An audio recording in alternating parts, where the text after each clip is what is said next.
We're watching very tense moments out there after the ICE-involved shooting yesterday in Minneapolis. The protesters now have kind of been pushed back to a section, and you've got federal agents and law enforcement that have come in to protect, not local law enforcement, not Minnesota apparently, but the feds are having to protect their own in all of this.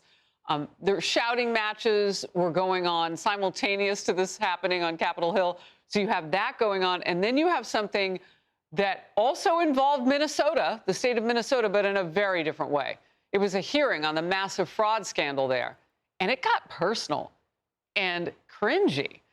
Progressive Democrats were yelling at Republicans like children who couldn't get their way. Republicans accused Democrats of political covering up, and one even called for criminal referrals for top Minnesota leaders. Watch this. Raise your hand if you oppose Trump's pardon of this Minnesota individual. Ma'am, this grandstanding nonsense this is not grandstanding. Exactly this is what accountability. Minnesotans hate about D.C. This is accountability, and you are hypocrites. So again, I will take your refusal for demonstrating my opening Mr. Chairman, order, decorum. She's off the rails. Reclaiming my time. I'm not off the rails, please. You are Enough totally with your off the rails. Nancy, Order. enough with your tropes. Give me my time back. Order, Mr. Chairman. If Republicans were serious about reclaiming me. You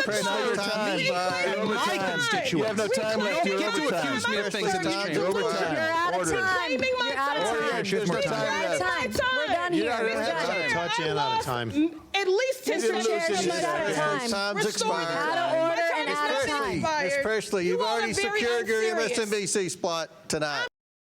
Ayanna Pressley, that congresswoman needs to go ahead and give Maxine Waters her reclaiming her time. I think she owns that line. The second Oversight Committee hearing is set for February 10th, and Chairman Comer says subpoenas for Governor Tim Walz and Attorney General Keith Ellison are coming next. Comer has requested they appear. They have not agreed to do so. Congressional correspondent Bill Melugin with more. Bill. Yeah, Harris, good morning to you. This House Oversight Committee hearing was supposed to be about the widespread fraud scandal going on in Minnesota, but several committee Democrats appear to want to talk about anything except that fraud. Take a listen.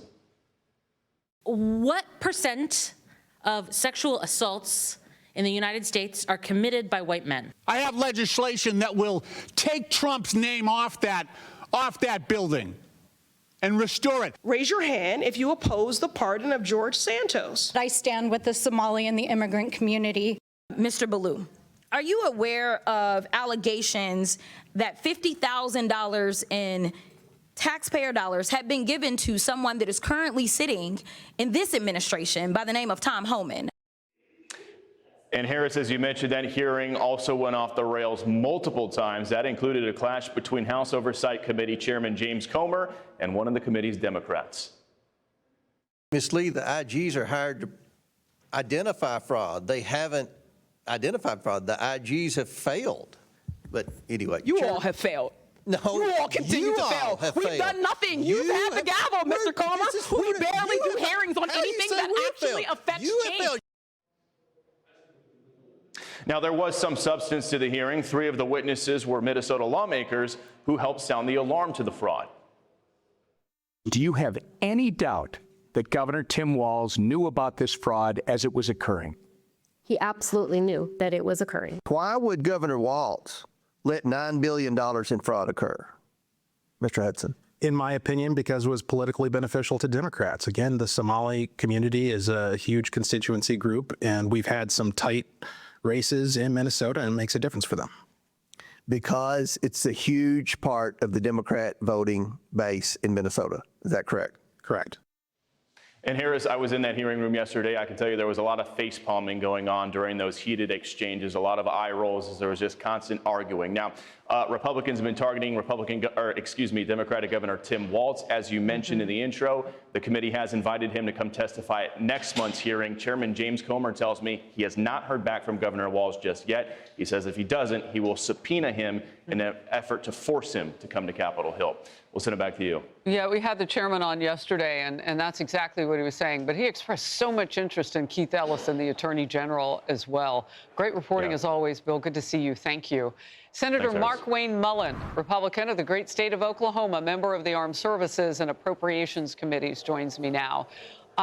You know, when we look at how far we are into this situation, I've had people come up to me in public and say, why don't you just arrest the governor for what he's done? I mean, I know that's not what you do on Capitol Hill, but I would imagine your constituents may be wondering it too. Well, Harris, there has to be an indictment process. Maybe there's a grand jury that's looking at this. Maybe that could happen. We got to be very careful, and I don't mean to play politics, but this is all about politics, even why, and good reason why this fraud was overlooked. But if you just go out there and you don't have a case built up, you don't have an indictment on Governor Walz, and you just arrest him, then it looks like it's politically motivated. One thing we don't do in the Republican Party, and I mean that Republican Party, is we don't lock up our political foes. The Democrat Party may go down that road, but that's why they weaponized the DOJ and weaponized the FBI. The Republican Party underneath President Trump is trying to restore law and order again, and that's our main focus. So anything we do, we want to be within the boundaries of the law that gives us the ability to do so. Well, and it gives you the ability to win that case. And Senator, I really appreciate you saying that, because this was so egregious and it hurts so many people in terms of taxpayers in the state of Minnesota, that the accountability, people want more than just knowing that there are a couple of hearings on Capitol Hill. So how do you get at this next, and how widespread do you think it was, not just in Minnesota, but what else should be looked at? Well, I think they're already looking at California. They're looking at a lot of these blue states where there was federal matching funds, because this wasn't just Minnesota taxpayer dollars. This was everybody's taxpayer dollars because of the amount of taxpayer matching funds that went into it. So we've got to look at all the programs. And by the way, not just blue states, we need to look at red states too. If Oklahoma wasn't accountable for every penny that the federal government sent them and the taxpayers inside Oklahoma sent them, then they should be held accountable. I think we're good. Oklahoma operates as a very functional, well-ran state, but we need to not take one thing for granted. The thing is that I don't think Elon Musk, who said this, that there could be 20% of our budget going to fraud, waste, and abuse. I believe that number could be very accurate. Thank goodness we have a business guy in Washington, D.C., that is President Trump, that is taking a hard approach to this and saying we don't have to do things the way we've always done it. We're going to do things better. And I think this is a big focus of eliminating fraud, waste, and abuse of Trump's administration.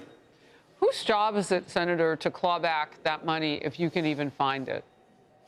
Well, it's going to be the states partnershiping with the federal government, and most of it probably won't be recoverable. I mean, when you're talking about billions of dollars, not just billions of dollars, these individuals that are responsible for it, they need to be brought to justice, and then I believe they need to be deported at the same time if that is within the cards, if they're not citizens of the United States. At the same time, those dollars need to be recovered in assets. Most of those assets that we saw was sent back to Somalia, and even a lot of them was sent back to a terrorist organization, Al-Shabaab. Senator, thank you so very much for being with me today. I appreciate your time. Harris, thanks for having me on. Hey everyone, I'm Emily Campagno. Catch me and my co-hosts Harris Faulkner and Kaylee McEnany on Outnumbered every weekday at 12 p.m. Eastern, or set your DVR. Also, don't forget to subscribe to the Fox News YouTube page for daily highlights.